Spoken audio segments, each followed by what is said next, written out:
Javier Westwood était assis dans le bureau d'angle au 42e étage du Westwood Group, contemplant l'horizon scintillant de Manhattan. Ce gratte-ciel, avec ses panneaux de verre étincelants et le logo de l'entreprise finement gravé, était le symbole de son succès, un PDG de 35 ans, froid, vif, et ne laissant jamais les émotions interférer avec les affaires. Mais aujourd'hui, il avait envie de trouer d'un coup de poing le bureau en verre devant lui. Un gala de charité annuel pour tous les employés, répéta Javier. Sa voix basse mère serrée comme une lame de rasoir. Il claqua la pile de documents sur le bureau, surprenant l'assistante administrative qui se tenait en face de lui. Le conseil d'administration pense-t-il que c'était un parc d'attractions? Nous sommes un cabinet d'avocats spécialisé dans les médias, pas une organisation à but non lucratif. Monsieur Westwood, l'assistante, une femme d'âge mûr nommée Margaret, ajusta ses lunettes et tenta de garder sa voix calme. Le conseil estime que l'événement aidera à améliorer l'image de l'entreprise, surtout après eh bien, les récents articles sur notre fonds de charité. Javier fronça les sourcils. Ces articles, des rumeurs sur le manque de transparence du fonds de charité du Westwood Group, l'avaient empêché de dormir, non pas parce qu'il doutait de la légalité du fonds. Il en avait confié le contrôle total à Camilla, la directrice des relations publiques et son ex-petite amie. Et elle s'assurait toujours que tout paraisse parfait. Mais le public ne pardonne jamais une tâche, qu'elle soit réelle ou non. Très bien, grogna Javier, se levant et croisant les bras. S'ils veulent une fête, ils auront une fête. Mais je ne suis pas responsable si quelqu'un se saoule et se met à danser sur une table. Margaret hocha la tête, griffonnant quelque chose sur son bloc-notes avant de partir, laissant Javier seul avec un enchevêtrement de pensées. Il détestait les événements élaborés, le vin cher, les sourires faux, les discours vides. Tout cela n'était que du théâtre pour masquer la vérité. Personne ne se souciait réellement de la charité. Mais il n'avait pas le choix. Le conseil avait parlé. Et Javier Westwood ne désobéissait jamais aux ordres, même s'il les détestait. Cet après-midi-là, dans une somptueuse salle de conférence avec des tables en bois d'ébène et un écran LED massif, Camilla entra comme une star de cinéma. Ses cheveux dorés étaient bouclés à la perfection, sa robe moulante accentuait chaque courbe. Et son sourire pouvait faire oublier à n'importe qui ce qu'il s'apprêtait à dire. Mais Javier n'était pas dupe. Lui et Camilla avaient rompu l'année précédente. Et bien qu'elle soit toujours une directrice des relations publiques exceptionnelles, il sentait toujours une étrange distance entre eux. « Javier, tu ne peux pas inviter tous les employés, dit Camilla. » Sa voix douce mais tranchante comme une dague enrobée de sucre. Elle prit place en face de lui, tapotant ses ongles peints en rouge sur la table. Le gala de charité est une occasion de nouer des liens avec des partenaires majeurs, des donateurs, l'élite. Si tu invites toute la bande d'employés subalternes, ça va se transformer en une réunion d'anciens élèves bas de gamme. Javier haussa un sourcil, les yeux toujours fixés sur son écran d'ordinateur. Camilla. Le conseil a pris sa décision. Je n'ai pas le temps de débattre de qui mérite de tenir une coupe de champagne. Camilla pencha la tête, ses yeux bleus brillants de colère. Sais-tu combien de travail j'ai mis dans l'organisation de cet événement? J'ai même invité des journalistes du. Si un logisticien se saoule et fait une scène, qui penses-tu en portera la responsabilité? Moi. Pas toi. Javier arrêta de taper. Il regarda Camilla et, pour un rare moment, il se sentit amusé. Non pas parce qu'elle avait tort, elle avait enfin un argument valable, mais sa façon de toujours vouloir tout contrôler, de la liste des invités à la manière dont il devait sourire devant une caméra, lui donna envie de semer la zizanie. D'accord, dit calmement Javier, bien qu'une lueur de malice brilla dans ses yeux. Si tu t'inquiètes tant pour les employés subalternes, je m'assurerai qu'ils soient tous invités. Même la nouvelle assistante. Camilla cligna des yeux. Qui? Javier parcourut la liste des employés sur son écran, s'arrêtant sur un nom qu'il reconnaissait à peine, Isilan, la nouvelle assistante employée depuis moins de 3 mois, qui se présentait toujours avec des boucles lâchement attachées et des lunettes rondes, surdimensionnées. Elle était pratiquement invisible au bureau, toujours la tête baissée, silencieuse, et n'ayant jamais attiré son attention. Parfait, Isilan, dit Javier, le coin de sa bouche se soulevant en un rare sourire. Elle sera invitée. Et j'enverrai le mail moi-même pour m'assurer qu'elle vienne. La bouche de Camilla s'entr'ouvrit. Puis elle éclata de rire comme si elle venait d'entendre une blague. « Izzy, cette fille qui a l'air de sortir d'une bibliothèque municipale? Javier, tu plaisantes, n'est-ce pas ?» Mais Javier ne répondit pas. Il ouvrit sa boîte de réception et rédigea un court mail. « À Madame Lannes, vous êtes invité à assister au gala de charité annuel du Westwood Group à l'hôtel Grand Méridien ce samedi soir. C'est une occasion de créer des liens avec l'équipe. Nous espérons vous y voir. Javier Westwood. » Il cliqua sur envoyer. Un étrange sentiment de satisfaction montant en lui. Si Camilla voulait un événement d'élite et que le conseil voulait un gala de charité pour redorer l'image de l'entreprise, alors il s'assurerait que cela devienne un spectacle digne d'être vu. Dans son petit bureau d'angle, Isilène était assise devant son ordinateur. Des piles de paperasse l'entourant. Elle remonta ses lunettes, relisant le mail qu'elle venait de recevoir. Et faillit laisser tomber son café. Une invitation de Xavier Westwood lui-même pour elle. Elle lut le mail 3 fois de plus, cherchant le moindre signe d'une farce. Mais il n'y avait rien d'autre que le ton froid et professionnel de son patron. Izzy n'était pas naïve. Elle savait comment fonctionnait ce bureau, sourire faux. Poignée de main masquant l'ambition et secret enfoui sous des surfaces brillantes. Elle n'était pas venue au Westwood Group pour être une assistante à long terme. L'organisation à but non lucratif avec laquelle elle travaillait soupçonnait le fonds de charité de l'entreprise manquait de transparence, les dons n'atteignaient pas les personnes dans le besoin, et les rapports financiers étaient pleins de lacunes. Izzy était là pour trouver des preuves. Et c'est pour cette raison qu'elle s'était rendue invisible. Mais cette invitation, cela changeait tout. Un gala de charité était l'endroit idéal pour observer, pour écouter aux portes des conversations de la direction et peut-être, juste peut-être, trouver un indice sur le fond. Izzy sourit, puis tapa sa réponse à Monsieur Westwood. « Je serai présente. Merci. » Isilène, elle cliqua sur « Envoyer » son cœur battant un peu plus vite. Ce n'était pas l'excitation d'une assistante invitée à un événement chic. C'était le frisson de quelqu'un qui venait de voir une porte secrète s'entr'ouvrir. De retour dans son bureau, Xavier lut la réponse d'Izzy pour la première fois de la journée. Marqua une pause, juste une ligne, courte, simple, pas de fioriture.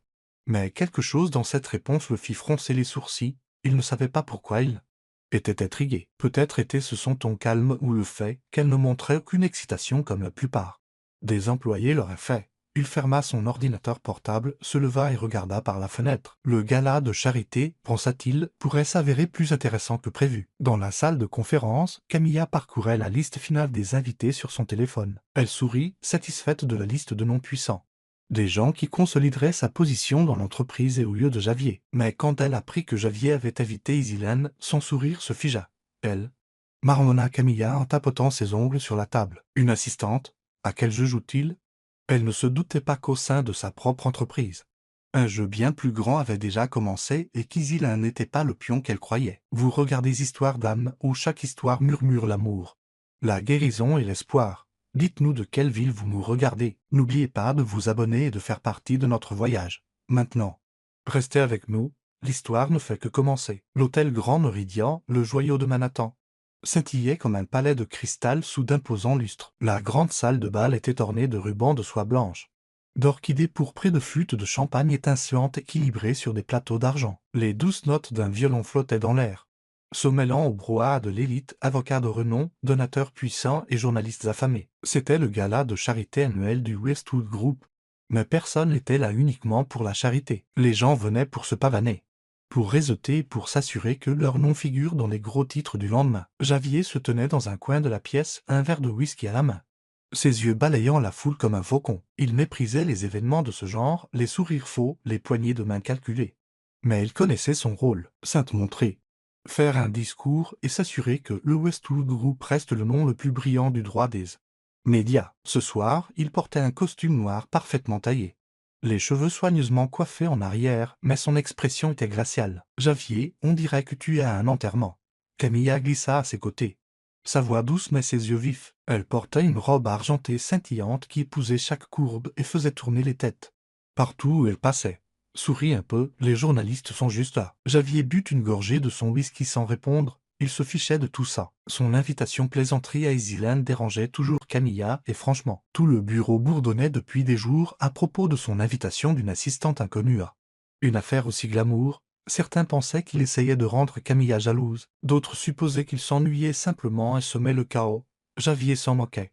Il voulait juste que la nuit se termine. Mais alors, les portes de la salle de bal s'ouvrirent et toute la pièce sembla retenir son souffle. Isilène entra sans hésitation. La robe rouge qu'elle portait n'était pas tape à l'œil, pas de paillettes, pas de découpe audacieuse, mais elle épousait sa silhouette avec une élégance discrète, mettant en valeur ses cheveux doucement bouclés et ses yeux bruns vifs. Ce soir, elle ne portait pas de lunettes.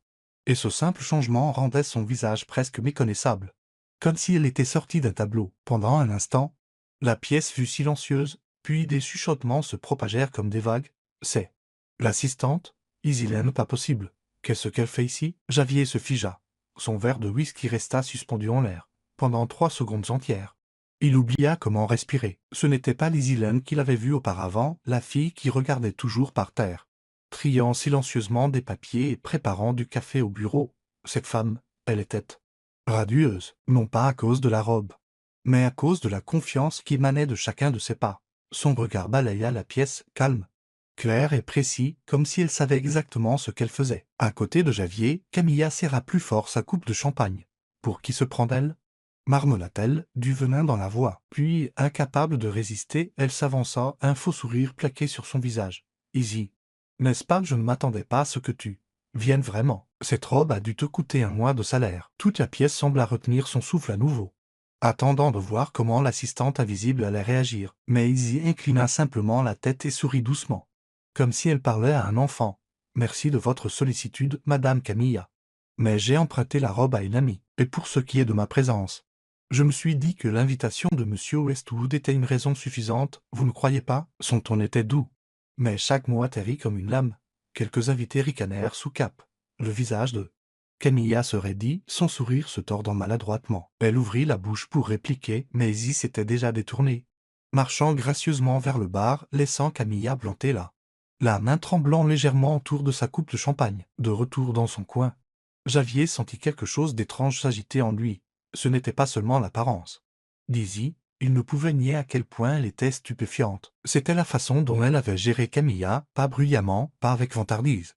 Juste une phrase tranquille qui avait déplacé toute l'attention de la salle en sa faveur. Il n'avait jamais vu personne faire ça à Camilla, pas même lui. Au bar, Izzy accepta un verre de vin et tenta de calmer sa respiration. Son cœur battait la chamade. Elle n'était pas venue pour attirer l'attention. Sa mission ce soir était d'observer, d'écouter et de découvrir des pistes sur le fond de charité du Westwood Group. Mais les regards qu'elle sentait, y compris celui qui la brûlait depuis le coin de la pièce, lui donnaient l'impression de marcher sur une corde raide. Elle n'était pas naïve. Elle savait que l'invitation de Javier avait été une plaisanterie, probablement destinée à énerver Camilla, mais elle s'en fichait. Ce soir, elle saisirait toutes les opportunités qui se présenteraient. Elle but une gorgée de son vin et balaya la pièce du regard. Des donateurs discutaient avec animation. Quelques cadres du Westwood Group chuchotaient dans les coins et Camilla, après cet échange précédent, essayait de retrouver son sang-froid en riant avec un journaliste. Ils y enregistraient mentalement chaque détail, chaque visage. S'il y avait une conversation impliquant le fonds de charité, elle l'entendrait. Mais alors, un moment d'inattention brisa sa concentration. En se tournant, sa manche effleura le plateau d'un serveur et un verre de vin rouge tomba par terre. Il se brisa avec un bruit sec, attirant à nouveau tous les regards. Izzy s'accroupit immédiatement pour ramasser les morceaux. Mais avant qu'elle ne puisse les atteindre, une main se tendit vers elle, tenant un mouchoir blanc parfaitement plié. « Attention, vous allez tacher la robe du Javier. » Sa voix calme et basse, il se tenait devant elle, grand et posé, son regard fixé sur le sien. Izzy leva les yeux, légèrement surprise. Elle accepta le mouchoir, se tamponna les mains et offrit un sourire poli. « Merci, monsieur, je vais bien. » Elle essaya de garder un ton léger, mais ses yeux lui donnaient l'impression d'être vus à travers. Il ne sourit pas, ne dit pas un mot de plus, fit juste un petit signe de tête et se redressa. Elle se leva et lui rendit le mouchoir. « Je vous rembourserai le vin, plaisanta-t-elle, espérant détendre l'atmosphère. »« Pas la peine, répondit Javier, sa voix toujours fraîche, bien que son regard se soit un peu adouci. Il rangea le mouchoir dans sa poche, puis se tourna et s'éloigna, laissant Izzy plantée là, le cœur battant plus vite qu'elle ne voulait l'admettre. Alors qu'Izzy se fondait à nouveau dans la foule, Javier retourna dans son coin, sa main serrant toujours le mouchoir dans la poche de sa veste. Il ne comprenait pas pourquoi il le lui avait offert, un petit geste, mais pour lui, cela semblait contre nature. De l'autre côté de la pièce, il la regardait parler à un donateur, son sourire à la fois chaleureux et indéchiffrable. Qui était-elle? Une assistante ordinaire ne pouvait pas faire taire une pièce d'une seule phrase, et une assistante ordinaire ne devrait certainement pas le distraire de cette manière. De l'autre côté de la salle de bal, Camilla serrait fermement son verre de vin, ses yeux vifs et fixés sur Izzy. Elle ne savait pas ce que cette assistante cachait, mais elle jura qu'elle le découvrirait. Quant à Javier, il but une autre gorgée de whisky, se forçant à se concentrer sur le discours qu'il allait bientôt prononcer. Mais dans son esprit, l'image d'Izzy dans cette robe rouge refusait de partir. La salle de bal du Grand Méridien, elle brillait toujours sous les lumières. Mais l'atmosphère s'était détendue après les discours officiels de la soirée. Les invités se relâchaient, des rires résonnaient doucement, et le tintement des verres se faisait plus fréquent. Javier Westwood se tenait près du bar, un verre de whisky frais à la main. essayant de se concentrer sur une conversation avec un donateur clé. Mais ses yeux ne cessaient de dériver vers Isilan, qui se faufilait dans la foule avec une aisance consommée, comme un petit poisson traversant un courant rapide, ne laissant aucune trace derrière elle. Après son affrontement précédent avec Mia, Izzy était apparemment revenue à son rôle d'assistante invisible. Salutations polies. Sourire amical, rien qui n'attirait trop l'attention. Mais Javier ne pouvait pas se la sortir de la tête. Il se disait que ce n'était que de la curiosité, un PDG devrait savoir qui sont vraiment ses employés, n'est-ce pas? Mais au fond de lui, il ressentait un étrange malaise. Comme si Izzy cachait quelque chose de bien plus grand que la confiance tranquille qu'elle affichait. Soudain, un homme d'âge mûr en costume gris, portant un bas de presse, s'approcha d'Izzy alors qu'elle se tenait près du buffet. Il sourit chaleureusement, mais ses yeux étaient vifs, les yeux d'un journaliste chevronné. « Madame Anne, n'est-ce pas Izzy Lane du Chicago Project? Je suis Paul Grayson, du Tribune. J'ai couvert votre programme professionnel pour les immigrants il y a 2 ans. Quelle surprise de vous voir ici. » Izzy se figea un instant, le verre de jus d'orange dans sa main tremblant légèrement. Elle reprit rapidement son sang-froid et offrit un sourire professionnel. « M. Grayson, ravi de vous revoir. Je ne m'attendais pas à ce que vous vous souveniez de ce projet. » « Bien sûr que si, » rit Paul de bon cœur, attirant l'attention des invités proches. « Vous avez aidé plus de 300 immigrants à trouver un emploi stable grâce à ce programme. Vous vous êtes occupé de tout, de la recherche de fonds au partenariat avec les entreprises. J'ai même écrit que vous étiez une petite flamme qui faisait une grande différence. Alors, que faites-vous au Westwood Group? Sûrement pas seulement de l'assistanat. Sa question tomba comme une pierre dans un étang calme. Plusieurs invités proches, y compris quelques cadres du Westwood Group, tournèrent la tête vers Izzy. Camilla, non loin de là, serra plus fort sa coupe de champagne, ses yeux brillants de suspicion. Même Javier, en pleine conversation avec un donateur, marqua une pause, ses oreilles se concentrant sur chaque mot. Izzy sourit faiblement et posa son jus sur la table. « Je ne suis qu'une assistante, monsieur Grayson. Le Westwood Group est un endroit intéressant pour apprendre, et je fais de mon mieux pour y contribuer. » Ces mots étaient modestes, mais son ton portait une gravité tranquille, sincère, mais inspirante, comme si elle faisait allusion à une histoire plus grande juste sous la surface. Paul hocha la tête, clairement impressionné. « Vous êtes trop humble. Mais je parie que vous ferez des vagues ici aussi, tout comme à Chicago. Si jamais vous avez le temps, j'aimerais faire un suivi. Peut-être un article sur les jeunes acteurs du changement dans la communauté. Peut-être un jour, » répondit Izzy en douceur, détournant la conversation. « Merci de vous être souvenu de moi. » Elle hocha poliment la tête, puis se glissa dans la foule avant que Paul ne puisse poser d'autres questions. Javier resta immobile, le whisky dans sa main lui semblant soudainement lourd. Izzy Lane, la femme qu'il avait à peine remarquée au cours des 3 derniers mois, avait autrefois dirigé un projet qui avait aidé des centaines d'immigrants. Il n'avait jamais examiné son CV en détail, une erreur rare pour un PDG qui se targuait de son contrôle. Il se souvenait vaguement de quelque chose concernant une expérience dans le secteur non lucratif, mais elle avait rejeté comme un simple bruit de fond avant qu'elle ne rejoigne le Westwood Group. Mais ce qui le stupéfia le plus fut un souvenir qui refit soudain surface. Il y a environ 2 ans, Camilla avait présenté une proposition de partenariat d'une organisation à but non lucratif basée à Chicago, un programme de formation professionnelle pour les immigrants. Elle s'était moquée de l'idée, la qualifiant d'idéaliste et de trop petite échelle pour correspondre à l'image de marque du Westwood Group. Javier, pris dans une affaire de litige majeur à l'époque, avait accepté sans y regarder de plus près. Il se souvenait des mots exacts de Camilla: « Nous n'avons pas besoin de ces petits projets annexes qui nous font perdre notre temps. » Cela aurait-il pu être le programme d'Izzy? Un nœud se serra dans l'estomac de Javier. Il regarda vers ZZY qui discutait maintenant calmement avec un serveur, son sourire serein comme si toute la rencontre avec le journaliste n'avait jamais eu lieu. Mais maintenant, il ne pouvait plus la voir comme une assistante invisible. Elle était un puzzle, une énigme qui le rendait à la fois intrigué et mal à l'aise. Un conflit s'agita en lui. Une partie de lui interrogeait ZZY: pourquoi quelqu'un comme elle se contenterait-elle d'être assistante au Westwood Group? Que faisait-elle vraiment ici? Mais une autre partie, plus profonde, plus silencieuse, avait honte. Il avait rejeté son travail, invalidé indirectement ses efforts. Tout cela parce qu'il avait fait confiance au jugement de Camilla, sans regarder plus loin. Javier but une gorgée de whisky, essayant de se concentrer.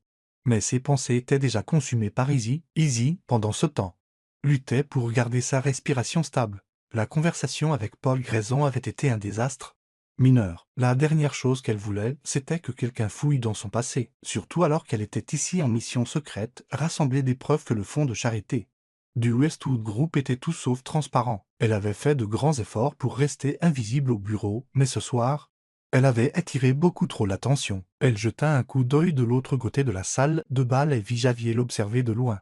Ses yeux froids mais contemplatifs. Elle se rappela d'être prudente, non seulement avec Mia, mais aussi avec lui. Alors que le gala touchait à sa fin, Izzy se sentit étouffée, discrètement. Elle quitta la salle de bal et se rendit sur le vaste balcon de l'hôtel. La brise nocturne était fraîche et vive, portant l'odeur de la ville, fumée. Café et rêves inachevés. Elle s'appuya contre la balustrade, contemplant l'horizon scintillant de Manhattan. Essayant de rassembler ses pensées. Elle avait entendu quelques bribes utiles au cours de la soirée, un directeur financier mentionnant des dépenses non comptabilisées dans le fonds de charité, un donateur se plaignant de rapports financiers vagues. Mais elle avait encore besoin de preuves tangibles et elle savait qu'elle marchait sur une ligne dangereuse. Javier se tenait à l'entrée menant au balcon, son verre maintenant vide. Il vit Izzy debout là. Seule, petite mais forte sous la lumière dorée. Il y avait quelque chose en elle qui lui donnait envie de s'approcher. De lui demander qui elle était vraiment, pourquoi elle était là. Et pourquoi elle le mettait mal à l'aise. Il voulait l'interroger sur Chicago, sur le projet. Sur la raison pour laquelle quelqu'un comme elle choisirait d'être une simple assistante dans son entreprise. Mais il ne bougea pas. Il resta là, observant en silence. Ses doigts se resserrant sur le verre vide. Ce qu'il ne réalisa pas à ce moment-là, c'est qu'il avait déjà commencé à voir Izzy Lane différemment, non pas comme une employée, mais comme quelqu'un qui pourrait bouleverser tout ce qu'il pensait savoir. De l'intérieur de la salle de bal, Camilla remarqua l'absence de Javier. Ses yeux se plissèrent en regardant vers le balcon et le virent debout, seul, observant Izzy. Ses ongles tapotèrent contre sa flûte de champagne, un plan cruel se formant déjà dans son esprit. Elle ne savait pas qui était vraiment Izzy Lane, mais elle jura qu'elle le découvrirait et s'assurerait qu'elle disparaisse du Westwood Group et de la vie de Javier. Le lundi matin suivant le gala de charité, le bureau du Westwood Group à Manhattan bourdonnait d'une énergie inhabituelle. Et ce n'était pas à cause du travail. Les employés se regroupaient en petits groupes autour des écrans d'ordinateur, chuchotant et ricanant. Un clip vidéo de la fête à l'hôtel Grand Méridien était devenu viral à une vitesse fulgurante, et son titre dominait les plateformes de médias sociaux, l'assistante qui a laissé l'élite sans voix. Dans le clip, Izzy, élégante dans sa robe rouge, souriait calmement en livrant sa réponse cinglante à la remarque désobligeante de Camilla. Quand a osé venir, je me suis dit que l'invitation d'M. Westwood était une raison suffisante, vous ne croyez pas la phrase « vive mais gracieuse » avait stupéfié toute la salle et maintenant elle était devenue une sensation sur Internet. Les comptes de mèmes inondaient les plateformes d'images de l'expression stupéfaite de Camilla, superposée de légendes comme « quand tu te crois la reine mais que tu te fais mettre K.O. par l'assistante Izzy, en revanche, était saluée comme un phénomène. Une femme anonyme qui avait fait réfléchir l'élite. Javier était assis dans son bureau d'angle au 42e étage, faisant défiler son téléphone. Le visage indéchiffrable. Il avait regardé le clip au moins 3 fois, non par curiosité, mais parce qu'il ne comprenait pas pourquoi il ne pouvait pas s'arrêter. Chaque fois qu'Izzy apparaissait à l'écran, quelque chose s'agitait en lui. Pas tout à fait de l'admiration, ni de l'irritation, mais quelque chose de distrayant, de désarmant. Il posa son téléphone et se força à se concentrer sur le flot de mails. Mais le téléphone sonna avant qu'il ne puisse progresser. Westwood, répondit-il. La voix froide. Javier, as-tu vu ce clip? Aboya rageux de crâne, l'un de leurs principaux partenaires. Clairement agité, le monde entier se moque de Camilla. Et elle est notre directrice des relations publiques. L'image de l'entreprise est en jeu. Que vas-tu faire à propos de cette assistante? Le front de Javier se plissa. Sa prise se resserrant sur le téléphone. L'assistante n'est pas le problème. Rageul. Camilla s'était attirée ça toute seule. Rageul s'éclaircit la gorge. Clairement mécontent. Je me fiche de savoir qui est à blâmer. Nous devons contrôler le récit. Avant qu'il ne dégénère, appelle-moi quand tu auras un plan. Il raccrocha, laissant Javier avec un nouveau mal de tête. Javier se leva et regarda par la fenêtre. La vidéo était indéniablement un désastre de relation public, mais étrangement, il n'était pas en colère contre Izzy. Au contraire, il se sentait fier, bien qu'il détestât l'admettre. La façon dont elle avait géré Camilla, comment elle avait subtilement tourné la salle en sa faveur. C'était quelque chose que même lui, un PDG vif, accomplissait rarement. Mais qui était-elle?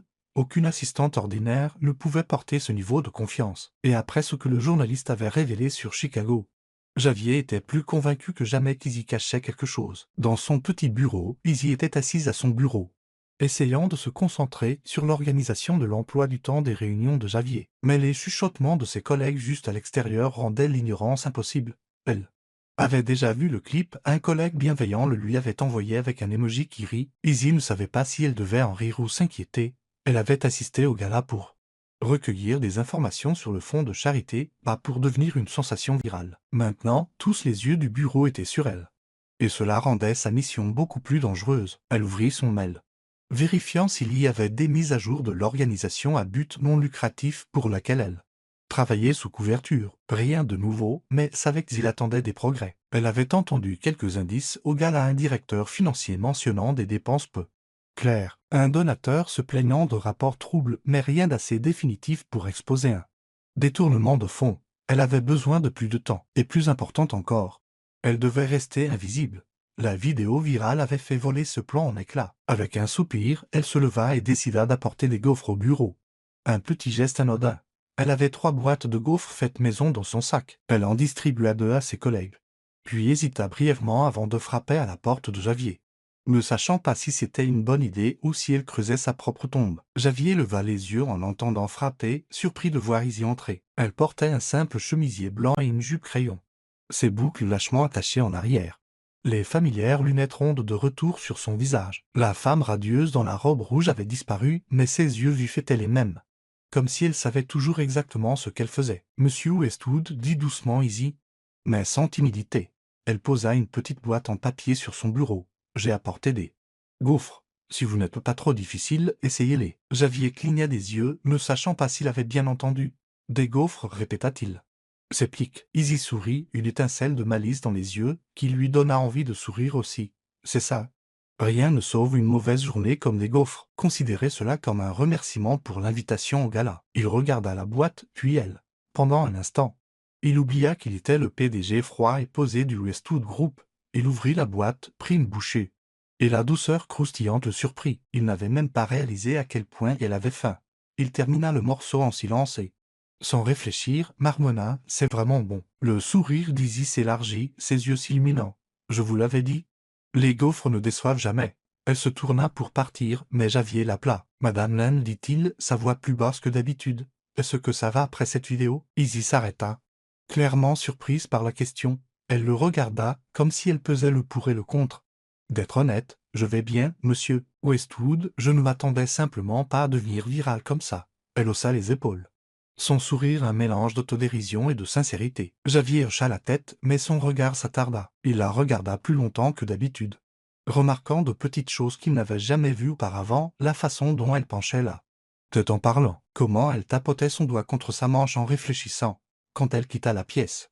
Il ressentit un vide étrange, comme si l'espace s'était légèrement assombri en son absence. Le reste de la journée, Javier ne cessa de la remarquer. Il réalisa qu'elle gérait les mails à une vitesse fulgurante, répondait aux demandes des partenaires avec finesse et anticipait ses préférences sans qu'on le lui dise. Quand elle apporta du café dans la salle de conférence, il remarqua qu'elle plaçait sa tasse exactement où il l'aimait sans avoir besoin de demander. Les petits détails qu'il avait autrefois négligés le perturbaient maintenant. Elle n'était pas seulement une assistante, elle était quelque chose qu'il ne pouvait pas définir. Pendant ce temps, dans son bureau, Camilla faisait défiler furieusement les mèmes sur Internet qui se moquaient d'elle. Elle serra son téléphone si fort que ses ongles peints en rouge faillirent s'enfoncer dans sa paume. Elle ne savait pas qui était vraiment Izzy Lane, mais elle jura de le découvrir et de lui faire payer cette humiliation. Elle envoya un SMS à Anne, ancien contact, un détective privé. Découvre tout sur Izzy Lane.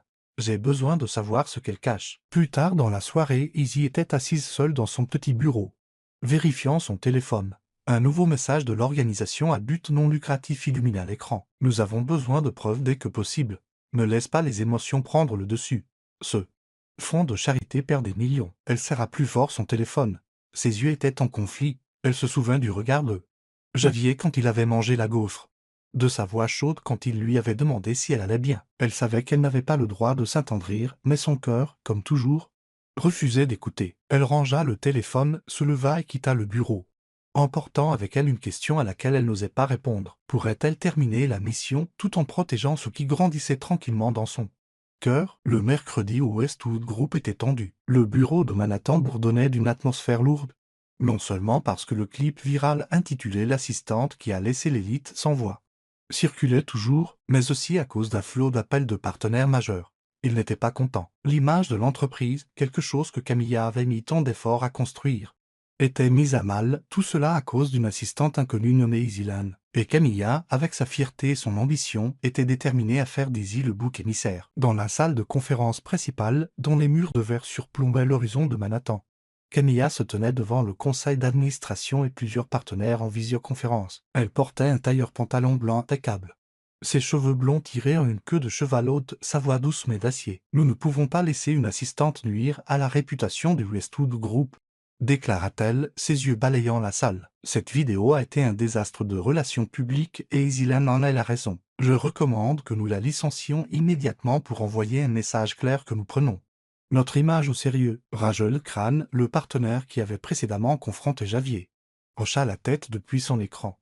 Je suis d'accord avec Camilla, cette assistante devient un handicap. Si elle reste, nos donateurs penseront que nous avons perdu le contrôle. Quelques membres du conseil hochèrent la tête, mais aucun ne regarda directement Javier, qui était assis à la tête de la table comme une statue, vêtu d'un costume noir, les bras croisés.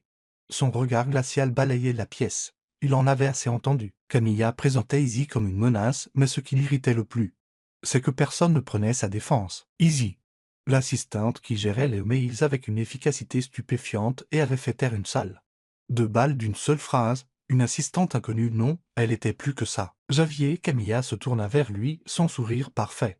Ses yeux provocateurs. Tu es d'accord, n'est-ce pas que nous devons agir vite? Javier ne dit rien. La pièce attendait, lourde de tension. Comme le calme avant la tempête. Il ne comprenait pas entièrement Izzy. Mais il savait que la renvoyer serait une erreur. Et Javier Westwood ne faisait pas d'erreur. Non, dit-il. Sa voix basse mais ferme.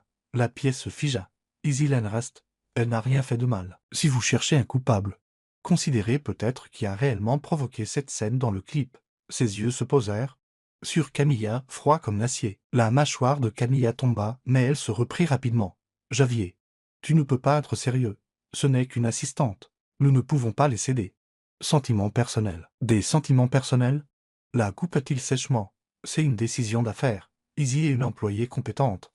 Et je ne renvoie pas les gens compétents pour une vidéo virale. Si l'image de l'entreprise a besoin d'être réparée, que Camilla s'en occupe. C'est son travail. N'est-ce pas? Silence. Rajel toussa confortablement à travers la liaison vidéo, clairement mécontent. Mais personne n'osa prendre la parole. Le poing de Camilla se serra. Ses ongles peints en rouge se fonçant dans ses pommes, elle regarda Javier, les yeux brûlants de rage et de fierté blessée. Mais il s'en fichait. Pour la première fois, il avait pris le parti de quelqu'un qu'il ne comprenait pas entièrement. Et cela lui semblait à la fois étrange et juste. Cet après-midi-là, Javier se rendait à une réunion avec un client quand il trébucha sur le câble d'alimentation d'une équipe de maintenance. Il tomba lourdement, le côté gauche de son visage heurtant le bord du bureau de la réception, laissant une égratignure rouge vif. « Merde » marmonna-t-il en se relevant, essayant de paraître impassible malgré la douleur aiguë. La réceptionniste halta et s'excusa abondamment. Mais Javier fit un geste de la main et entra dans l'ascenseur en fronçant les sourcils. Quand il revint au bureau en fin de journée, Izzy vérifiait une imprimante dans le coin de la salle de réunion. Une tâche mineure qu'il lui avait confiée pour l'éloigner des retombées de la matinée. Elle leva immédiatement les yeux et remarqua la marque sur son visage. « Un nom, monsieur Westwood, qu'est-il arrivé à votre visage ?» demanda-t-elle. Un mélange d'inquiétude et de taquinerie dans la voix. Javier haussa les épaules, essayant de minimiser. « Je suis tombé. Ce n'est rien. » Izzy secoua la tête, fouilla dans son sac et en sortit un petit pansement adhésif. Tomber et se retrouver avec une marque, ce n'est pas rien. Asseyez-vous. Laissez-moi m'en occuper. Il commença à refuser. Mais son regard déterminé le fit céder. Il s'assit maladroitement tandis qu'elle s'approchait. Izzy nettoya doucement la plaie, puis appliqua soigneusement le pansement. Vos muscles faciaux ont fait des heures supplémentaires toute la journée. Essayez de vous détendre, plaisanta-t-elle, son sourire enjoué illuminant la pièce. Il la laissa faire, et pendant un instant, sa proximité le désarma. Son haleine sentait légèrement la lavande et la vanille. Et quand elle toucha brièvement son épaule pour s'équilibrer, Javier attrapa instinctivement sa main et la tint plus longtemps que nécessaire. Izzy leva les yeux, surprise, mais ne se dégagea pas. Leurs regards se croisèrent. Et le temps sembla ralentir. Puis Izzy sourit doucement et retira sa main. « C'est fait. Vous avez l'air un peu moins terrifiant maintenant. » Javier ne répondit pas, mais son cœur battait plus vite, alors qu'elle se détournait. Il ressentit un vide étrange, comme si son départ avait emporté une partie de la chaleur. Ce matin-là, en vérifiant l'imprimante en panne, Izzy trouva une pile de papier coincée sous le cadre près du mur. Elle s'apprêtait à les jeter quand un texte en gras sur la première page attira son attention. Rapport financier du fonds de charité brouillon, son cœur s'emballa. Ce document ne ressemblait en rien au rapport public de l'entreprise. Il listait des dépenses massives vers des comptes de réserve ambigus se terminant par la signature de Camilla. Les chiffres ne correspondaient pas. Et une note manuscrite dans la marge lui glaça le sang, supprimée avant de rapporter à Javier et de soumettre au conseil. Izzy serra les papiers, son esprit tourbillonnant. C'était la preuve qu'elle cherchait, des preuves de détournement au sein du fonds de charité. Mais ce qui la choqua le plus, c'est que Javier n'avait clairement pas vu cela. Elle plia soigneusement les documents et les glissa dans son sac. Puis elle retourna réparer l'imprimante, agissant comme si de rien n'était. De retour à son bureau, elle vérifia son téléphone. Un message de l'organisation à but non lucratif apparut. Des nouvelles où nous devons agir avant qu'il n'efface les traces. Izzy fixa l'écran, son expression en conflit. Javier était-il impliqué dans tout cela? Le vendredi au Westwood Group ressemblait à un champ de bataille silencieux. Le bureau de Manhattan bourdonnait d'une tension tacite, de chuchotements feutrés et de regards de côté. La vidéo virale, l'assistante qui a laissé l'élite sans voix ne s'était toujours pas calmée. Et la décision de Javier de garder Isilène après la réunion tendue du conseil avait laissé Camilla furieuse. Sa fierté et son ambition ne supportaient pas d'être éclipsées par une soi-disant revenue. Mais Camilla ne voulait pas seulement gagner, elle voulait détruire Izzy. Ce matin-là, Camilla se pavanait dans le bureau à air ouvert. Tous les employés tapaient sur leur clavier et murmuraient dans leur téléphone. Elle portait une robe émeraude moulante, ses cheveux dorés brillants sous les lumières du plafond. Mais son visage était glacial. Dans sa main se trouvait un mince dossier. Et ses yeux balayaient la pièce jusqu'à ce qu'il se pose sur le modeste bureau d'Izzy. Javier était en réunion avec un client. Mais de nombreux cadres intermédiaires et quelques cadres supérieurs étaient présents. Un public idéal pour le spectacle que Camilla s'apprêtait à monter. Izzy appela Camilla. Sa voix douce mais tranchante comme une lame. La pièce se tut. Tous les yeux se tournèrent vers Izzy, qui organisait des documents. Izzy s'arrêta, sa main tremblant légèrement autour d'un crayon. Elle leva les yeux, calme en apparence, bien que son cœur batte la chamade. « De quoi parlez-vous, madame Camilla ?» demanda-t-elle, la voix douce mais alerte. Camilla sourit. Le sourire suffisant d'un chat qui vient de coincer sa proie. Elle leva le dossier et parla plus fort, ces mots destinés à être entendus de tous. « Ne joue pas l'innocente. J'ai engagé un détective privé pour enquêter sur toi. Tu travaillais pour une organisation à but non lucratif appelée Justice et Transparence. N'est-ce pas? L'organisation même qui s'apprête à poursuivre le Westwood Group pour suspicion de détournement de notre fonds de charité.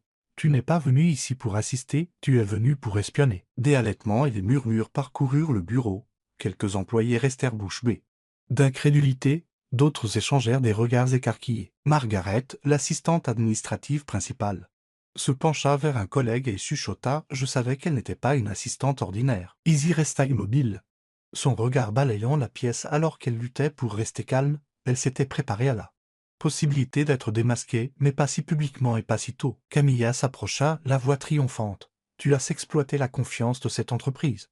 La confiance de Javier pour recueillir des informations. Tu pensais pouvoir nous déjouer tous? Je propose que nous la renvoyions immédiatement.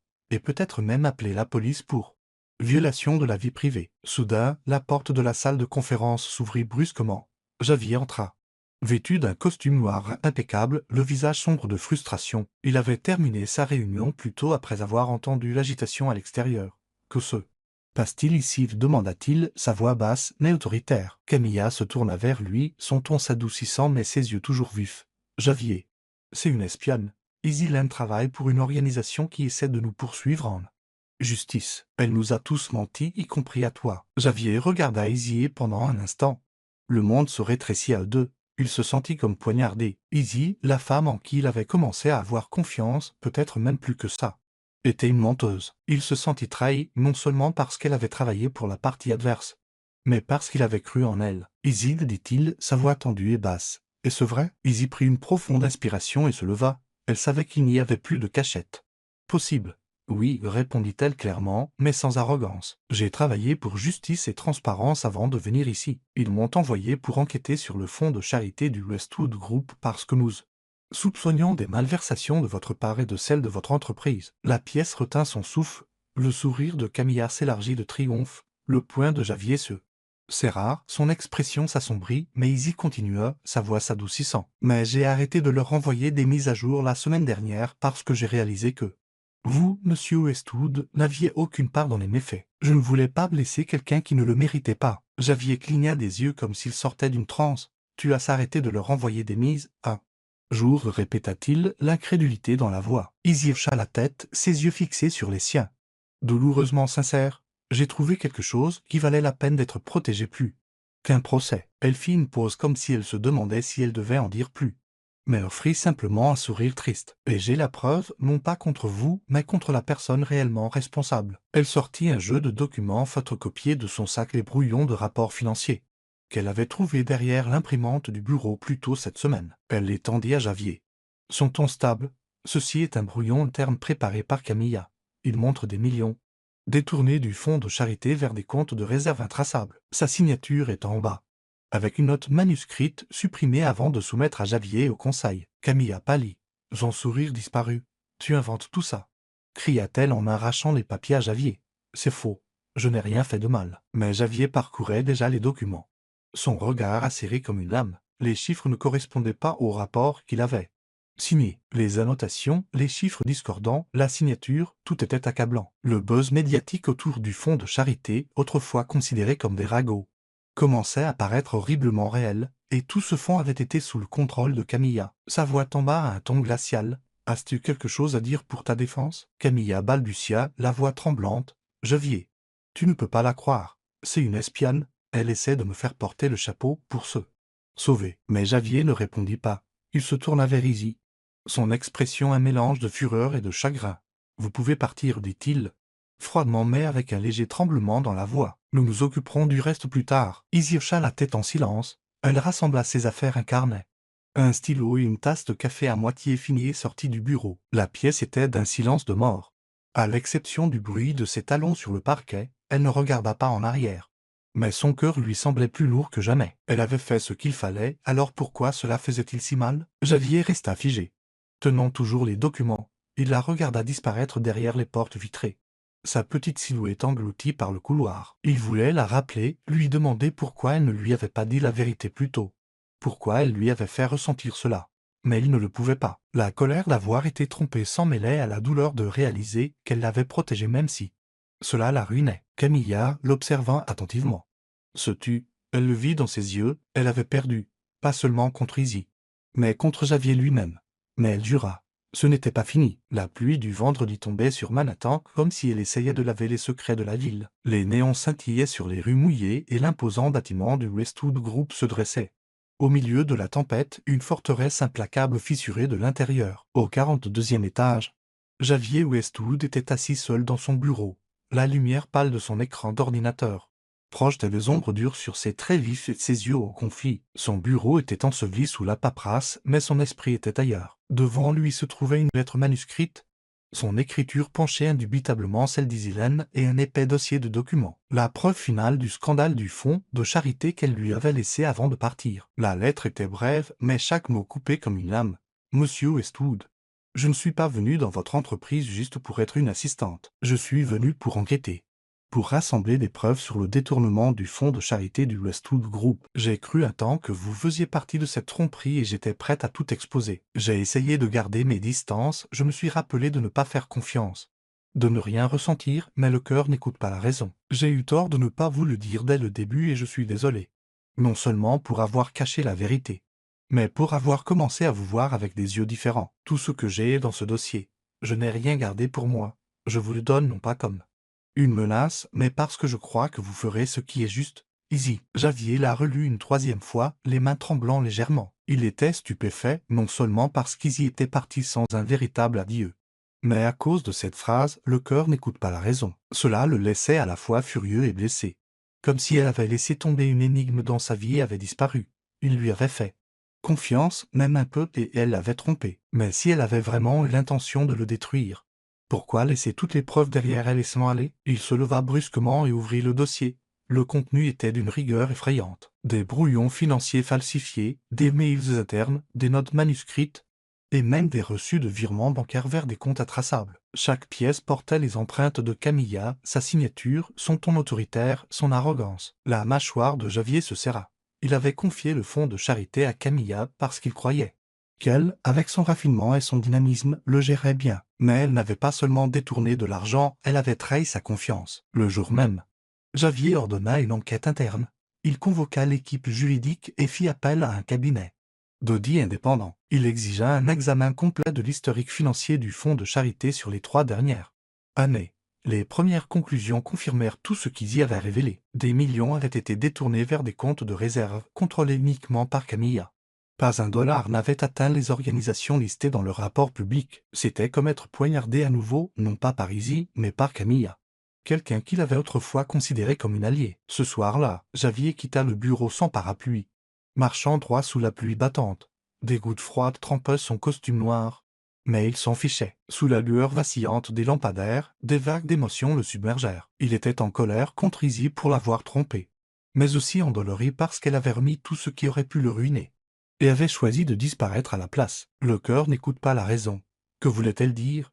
Et pourquoi cela faisait-il battre son cœur ainsi? Pendant ce temps, dans un petit appartement de Brooklyn, Izzy était assise à sa table de cuisine, son visage éclairé par la douce lueur d'une lampe de bureau. Devant elle se trouvait une tasse de thé froid et une valise à moitié faite. Elle avait rassemblé toutes les preuves dont l'organisation avait besoin. Mais elle ne les leur avait pas envoyées pour engager des poursuites. Elle les lui avait envoyées, elle lui, espérant qu'il ferait ce qui était juste. Mais elle n'était pas restée pour lui faire face, non pas parce qu'elle avait peur, mais parce qu'elle ne pouvait pas supporter de voir la déception dans ses yeux. Son téléphone vibra avec un nouveau message de l'organisation à but non lucratif. « Tu oses bien travailler. Nous nous occupons du reste, repose-toi. » Mais elle ne se sentit pas soulagée. Son cœur était lourd de pensées pour Javier. Le samedi matin, Javier convoqua Camilla au bureau. Elle entra, toujours impeccable dont une robe en soie bleu sarcelle. Mais le scintillement nerveux dans ses yeux la trahissait. « Javier, commença-t-elle, la voix tremblante, tu ne la crois pas vraiment, n'est-ce pas? Izzy est une menteuse. » Elle, assez, la coupa Javier, la voix froide comme l'acier. Sur le bureau devant lui se trouvait le rapport d'audit préliminaire, confirmant chacune des allégations d'Izzy. « Tu as détourné des fonds de la charité, Camilla. Tu m'as trompé, cette entreprise. Et les gens qui nous faisaient confiance, tu es renvoyé avec effet immédiat. » Le visage de Camilla pâlit. Elle se précipita pour se défendre. « Javier, j'essayais de protéger l'entreprise. Tu ne comprends pas. »« Je comprends parfaitement, » dit-il en se levant et en s'approchant d'elle. « Tu as exploité ma confiance. Je te suggère de te rendre. » Camilla partit sans un mot de plus. Mais ses yeux brûlaient de ressentiment. Javier s'en fichait. Il retourna à son bureau et fixa la lettre d'Izzy. Il savait qu'il devait faire ce qui était juste, non seulement pour l'entreprise, mais pour lui-même. Il ordonna une expansion complète de l'enquête, déterminé à apporter une transparence totale et à restaurer l'intégrité de la charité. Mais plus que cela, il voulait retrouver Izzy, lui demander pourquoi elle l'avait protégée. Pourquoi elle lui faisait ressentir cela. Mais elle était partie et pour la première fois de sa vie, Javier Westwood se sentit vraiment hors de contrôle. Pas de son entreprise, pas de ses décisions, mais de son propre cœur. 2 semaines après la démission d'Izzy, Manhattan scintillait comme toujours, mais quelque chose dans l'air semblait différent. Les pluies du début de l'automne avaient laissé place à un doux soleil, et la ville semblait attendre un changement, un moment de vérité. Au Lincoln Conference Center, un événement de presse intitulé Transparence et Charité avait attiré des centaines de militants, de journalistes et de dirigeants d'organisations à but non lucratif. Des lumières de scène vives illuminaient des bannières portant les mots « L'avenir de la charité, justice et transparence ». Izzy Land se tenait sur scène dans une simple mais élégante robe blasée bleu marine. Ses douces boucles étaient à moitié épinglées en arrière. Elle n'était plus l'assistante invisible du Westwood Group, ni la sensation virale de cette vidéo tristement célèbre. Aujourd'hui, elle se tenait en tant qu'elle-même. Une femme qui s'était autrefois battue pour la justice, et qui essayait maintenant de retrouver son chemin après des semaines de tourmente. Sa voix résonna clairement, pleine d'une conviction tranquille, alors qu'elle parlait de l'importance de l'intégrité dans les fondations caritatives. Quand les dons n'atteignent pas les bonnes mains, la confiance de la communauté est détruite, dit Izzy, son regard balayant l'auditorium. J'ai travaillé avec de petites organisations où chaque dollar est soigneusement compté. Mais j'ai aussi vu des endroits où la cupidité éclipse la bonne volonté. La transparence n'est pas seulement un devoir. C'est une promesse envers les personnes qui ont cru en nous. Elle ne mentionna jamais le Westwood Group, ni ne nomma Camilla. Mais quiconque avait suivi les récents titres comprenait à quoi elle faisait référence, bien que le scandale du fonds de charité ne soit pas encore totalement public. Il était déjà un sujet de discussion animé sur les forums et dans les médias. Ils y parlaient avec sincérité. Mais chaque mot pesait lourdement sur elle. Elle se souvenait encore du regard de Javier, alors qu'elle quittait son bureau. Elle se répétait qu'elle avait fait ce qu'il fallait. Mais pourquoi son cœur ne pouvait-il pas le laisser partir? Alors qu'elle terminait son discours, le public éclata en applaudissements. Izzy se contenta d'un petit sourire et inclina la tête en Remerciement. Elle descendit de la scène avec grâce, essayant de garder son sang-froid. Bien que ses yeux soient rougis, brillant sous un projecteur comme des larmes qui n'étaient pas tombées. Javier se tenait tout au fond de la salle, caché dans l'ombre de la dernière rangée. La tension sur son visage ne s'était pas relâchée depuis des jours. Il n'avait pas bien dormi depuis le départ d'Izzy. Camilla avait depuis été arrêtée. Et il ne restait plus qu'un sentiment de vide. Il n'avait pas prévu de venir à cet événement. Il l'avait lu dans le journal. Savait qu'Izzy y prendrait la parole. Il se disait qu'il n'y avait aucune raison de la voir. Elle avait fait son choix. Mais ce matin, en regardant son bureau vide, il était monté dans sa voiture et avait conduit jusqu'au centre de conférence. Quand Izzy commença à parler, le cœur de Javier se serra. Sa voix, sa sincérité. La façon dont elle faisait taire tout un auditorium. Chaque mot lui rappelait pourquoi elle avait capté son attention en premier lieu. Mais plus que cela, réalisa-t-il, il avait eu tort. Alors qu'Izzy descendait de la scène, Javier se leva et se dirigea vers les marches menant à la plateforme. La coordinatrice de l'événement, une femme d'âge mûr, l'intercepta. « Monsieur, je suis désolé, vous n'êtes pas sur la liste des orateurs. Je suis Javier Westwood, dit-il. Sa voix calme et ferme. J'ai besoin de parler. Juste 5 minutes. » La coordinatrice hésita. Mais quelque chose dans ses yeux la fit hocher la tête. Il monta sur scène, les lumières vives l'éblouissant. La salle se tut. Puis des murmures se propagèrent lorsque les gens le reconnurent, le PDG du Westwood Group, au centre d'un scandale naissant. Javier prit le micro et inspira profondément. « Je ne suis pas sur la liste des orateurs. » Commença-t-il, sa voix profonde résonnant dans la salle. « Mais je suis ici parce que je dois à vous tous et à une personne en particulier. » Des excuses. Ses yeux cherchèrent dans les premiers rangs jusqu'à ce qu'il se pose sur IZZY. Elle se tenait immobile, les yeux écarquillés, clairement choquée de le voir. Javier continua. Son ton inhabituellement ouvert. « J'ai fait confiance aux mauvaises personnes et j'ai ignoré celles qui méritaient d'être entendues. J'ai laissé ma confiance être exploitée et ce faisant, j'ai blessé ceux qui méritaient mieux. Izzy Lam est celle qui m'a appris cela. » L'auditorium était silencieux, à l'exception du cliquetis des appareils photos de la presse. Javier fit une pause, ne regardant qu'elle. Le Westwood Group a commis de graves erreurs avec son fonds de charité. Mais à partir d'aujourd'hui, je promets que chaque transaction sera transparente. Nous travaillerons avec des auditeurs indépendants pour nous assurer que chaque dollar parvienne à son destinataire prévu, non pas pour l'image, mais parce que c'est la bonne chose à faire. Il inclina la tête, un geste humble que peu attendait du PDG notoirement stoïque. La foule éclata en applaudissements tonitruants, s'élevant et résonnant si fort qu'il couvrait même la musique de fond. Izzy n'applaudit pas. Elle fit juste un petit signe de tête, ses yeux toujours rouges, comme si elle retenait ses larmes. Elle ne dit pas un mot, mais le geste suffisait. Javier le vit. Elle l'avait entendu. Elle avait compris. L'événement se termina au milieu de conversations animées et dessins de journalistes poursuivants les orateurs dans les couloirs. Izzy s'éclipsa discrètement, se dirigeant vers le couloir de sortie. Elle avait besoin d'air, d'espace pour digérer ce qui venait de se passer. Les excuses de Javier, publiques, sincères, complètement à nu, l'avaient secouée. Mais elle ne savait pas si elle pouvait encore lui faire face. Pas après tout ce qui s'était passé entre eux. Elle franchit les portes principales.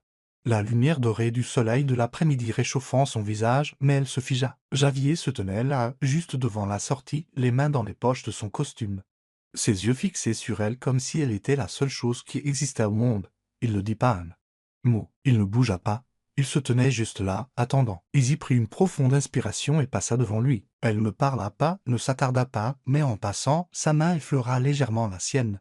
Un contact bref, doux et fugace, mais plein de sens. Ce n'était pas des excuses, ce n'était pas une promesse, c'était un signe qu'elle le voyait vraiment. Javier resta immobile. Sentant la chaleur de son contact persister dans sa paume, il ne la rappela pas. Il ne la suivit pas. Il la regarda simplement s'éloigner. Sa petite silhouette s'estompant dans le rythme de la foule du soir de Manhattan. Et pour la première fois depuis des années, Javier sentit une lueur d'espoir.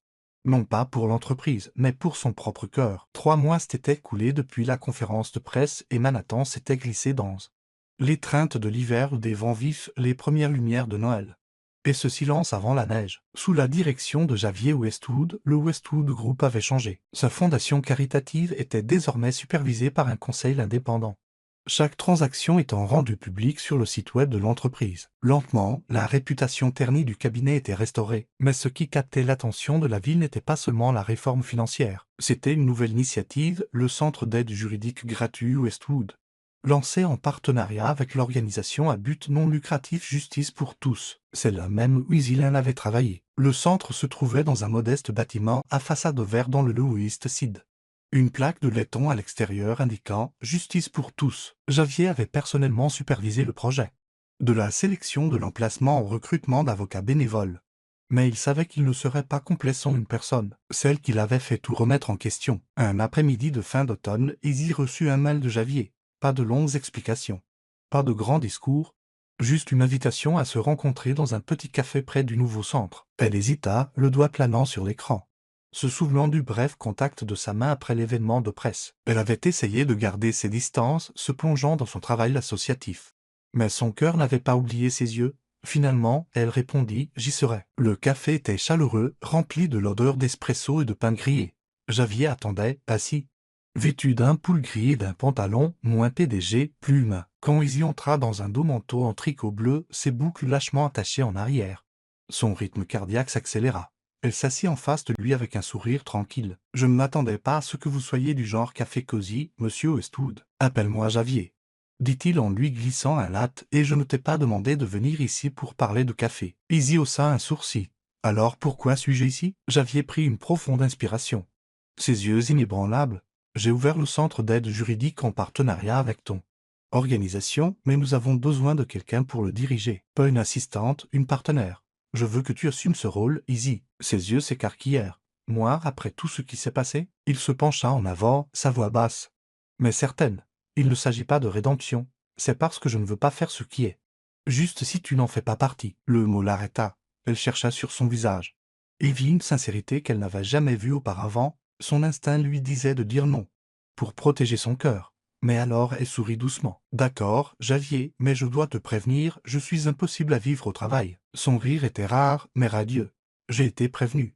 Je suis toujours partant. Ils commencèrent à travailler ensemble. Les mois qui suivirent furent remplis de moments tranquilles et significatifs. Le centre aidait des dizaines de personnes chaque semaine. Des immigrants cherchant de l'aide pour leur visa aux familles prises dans des litiges de logement. Izzy et Javier se disputaient surtout les polices de caractère des dépliants.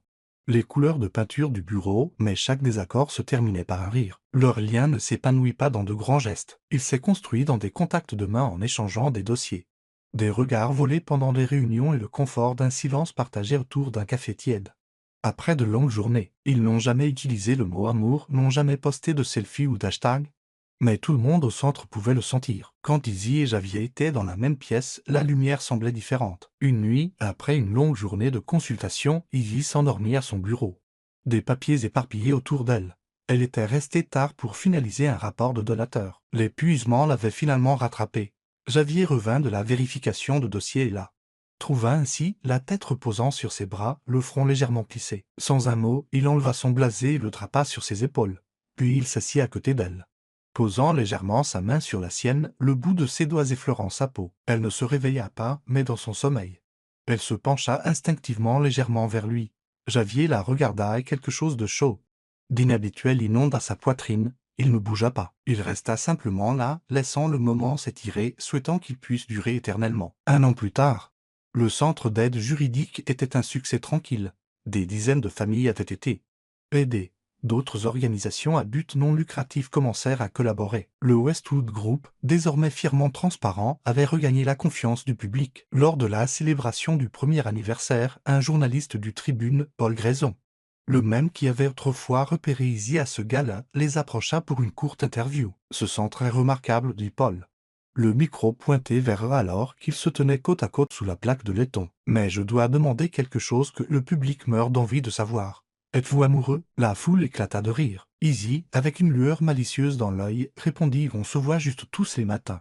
On se dispute sur la façon de préparer le café et on s'effondre ensemble à la fin de la journée. Si c'est ça l'amour, je n'en suis pas tout à fait sûr. » Elle haussa les épaules. Ses yeux pétillants. Javier, habituellement froid envers la presse, surprit tout le monde. Il s'avança. La voix stable et basse. « Je ne sais pas si c'est ça l'amour non plus, mais je sais ceci, sans elle, je ne suis pas moi. » Des applaudissements éclatèrent. Izzy se tourna vers lui. Quelque chose dans son regard plus brillant que tout ce qu'elle avait laissé paraître auparavant. Il ne dit rien de plus, mais la façon dont il se tenait, épaule contre épaule, disait tout. Cette nuit-là, après le départ des invités et la baisse des lumières, Izzy et Javier fermèrent le centre ensemble. La lueur dorée du lampadaire se déversait à travers la vitre, dansant sur le parquet. Izzy enfila son manteau, prêt à partir. quand Javier lui prit doucement la main. Il ne dit rien, la tint simplement. Les doigts s'entrelaçant avec les siens, ils se regardèrent sous la douce lumière jaune. Sans besoin de déclaration ou de grands discours, leurs mains restèrent jointes, non pas comme une question, mais comme une promesse. Izzy sourit, serrant doucement ses doigts. Puis ils sortirent dans la nuit froide de New York, non pas comme un couple avec un titre, mais comme deux personnes qui s'étaient trouvées à leur propre rythme, à leur manière. Leur amour n'avait besoin ni d'hashtag, ni de gros titres. Il était dans les petites choses, les contacts silencieux, les regards qui s'attardent. Et pour eux, c'était suffisant.